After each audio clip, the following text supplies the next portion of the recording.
एक ऐसी चोट जिसमें ना टैंक चलाया गया, ना मिसाइल गिराई गई, ना 2016 जैसी सर्जिकल स्ट्राइक हुई और ना 2019 जैसी बालाकोट एयर स्ट्राइक।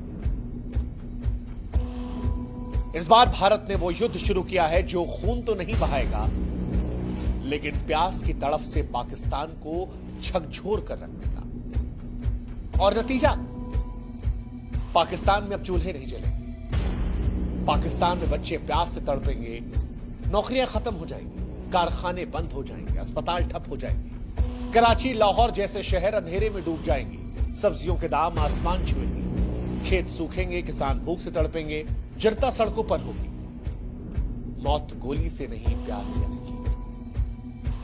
भारत ने पाकिस्तान से उस युद्ध की शुरुआत की है जहां खून तो नहीं बहेगा, लेकिन प्यास की तड़प से पाकिस्तान सूख कर मर जाएगा,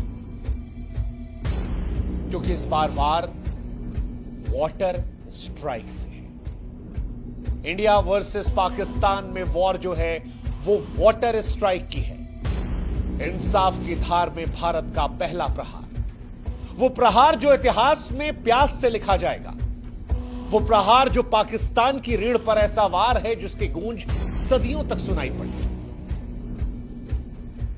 पहलगाम में दरअसल जब पाकिस्तान समर्थित आतंकवादियों द्वारा हिंदुओं का नरसंहार हुआ तो यह भारत के सब्र का आखिरी बिंदु था।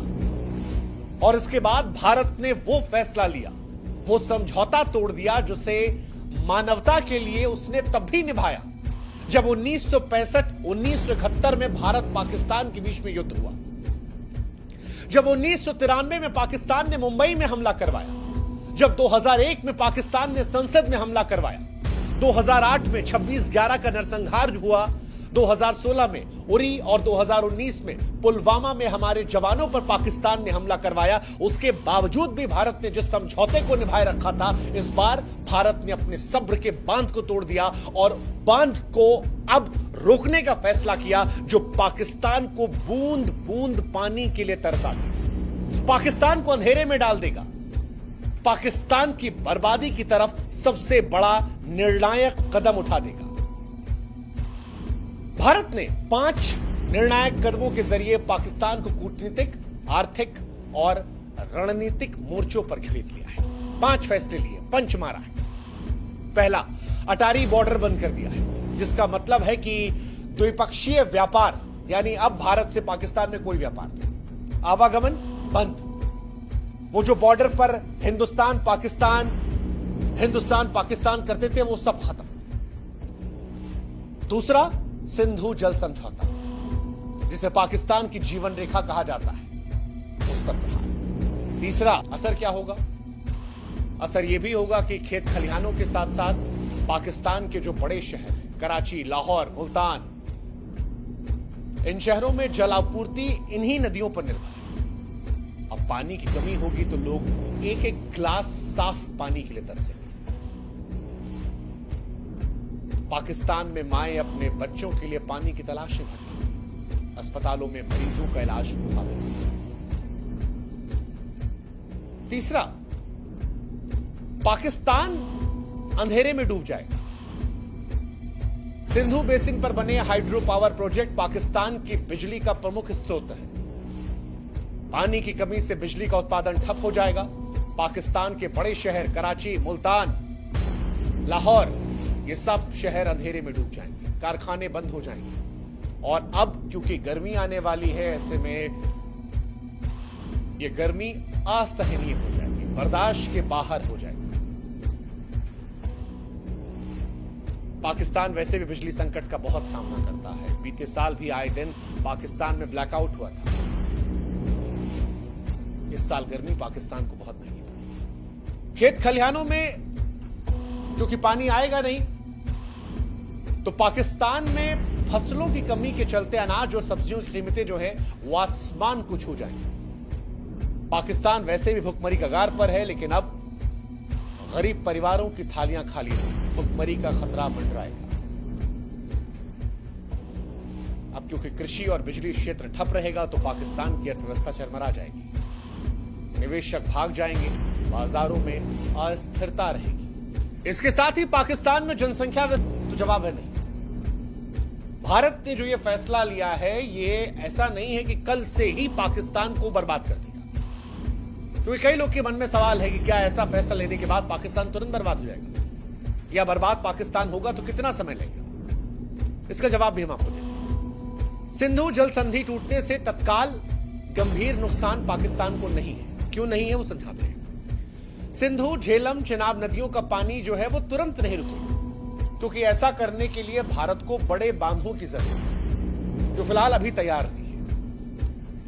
इसके अलावा पाकिस्तान के पास तारबेला, मंगल जैसे जलाशय, भूजल है, जो कुछ महीनों तक कृषि, पानी, बिजली की जरूरतों को पूरा कर सकते हैं। एक, भारत ने फैसला आतंकवाद के दृष्टिकोण से लिया है, लेकिन पाकिस्तान भी इसके बाद छाती पीटने विश्व बैंक और अंतर्राष्ट्रीय समुदायों के पास जाएगा, मानवता की दुहाई देगा, आवाम को बचाने की अपील करेगा और अंतर्राष्ट्रीय समुदाय के जरिए भारत पर दबाव डलवाने की कोशिश करेगा। हालांकि भारत की सरकार ने जब यह फैसला लिया है तो वो इसके परिणामों से वाकिफ रही होगी कि क्या हो सकता है। तीसरा, पाकिस्तान बारिश या ग्लेशियर पिघलने से बच सकता है, क्योंकि ऐसा रहा तो नदियों में पानी बना रहेगा। पाकिस्तान जो छोटे छोटे नहरें हैं, जलाशय है, भूजल है, उनका इस्तेमाल करके तत्कालिक तौर पर परेशान नहीं होगा। ये बात सच है, तुरंत खतरा नहीं है पाकिस्तान पर, लेकिन एक सच जो है वो ये कि हर पाकिस्तानी के दिल में भविष्य को लेकर डर रहेगा।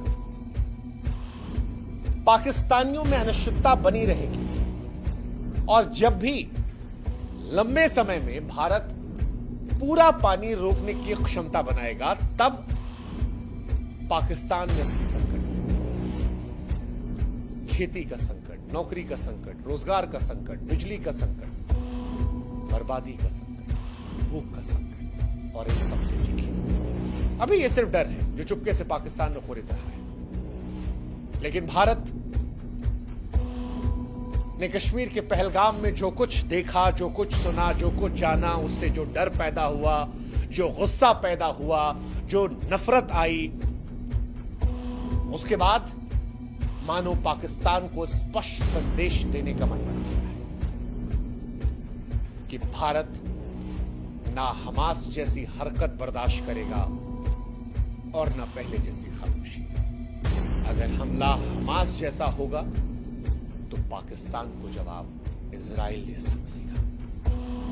और इसीलिए हम कह रहे हैं कि चाहे एयर स्ट्राइक हो या सर्जिकल स्ट्राइक, उससे कहीं ज्यादा भारी ये वाटर स्ट्राइक होगी, क्योंकि ये वाटर स्ट्राइक न केवल पाकिस्तान को झकझोरेगी, बल्कि विश्व को भारत की दृढ़ता का संदेश देगी और भविष्य में सुनिश्चित करेगी कि पाकिस्तान ऐसी कोई हिमाकत करने के पहले 10,000 मर्तबा सोचे, अपनी आवाम को लेकर सोचे कि क्या वो अपनी आवाम को यूं मरने के लिए छोड़ देगा। इंसानियत के दृष्टिकोण से भारत के उठाए कदम शायद बहुत कठोर है, लेकिन वो जो एक मशहूर शेर है कि मुख्तसर सा गुरूर भी जरूरी है जिंदगी में जीने के लिए, ज्यादा झुककर मिलो तो दुनिया पीठ को पायदान समझ लेती है।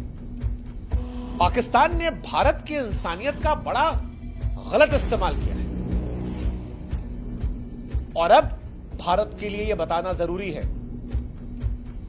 कि हो अगर जिंदा तो जिंदा नजर आना जरूरी है। यह संदेश है तमाम लोगों के लिए जो भारत की संवेदनशीलता का नाजायज फायदा उठाते हैं।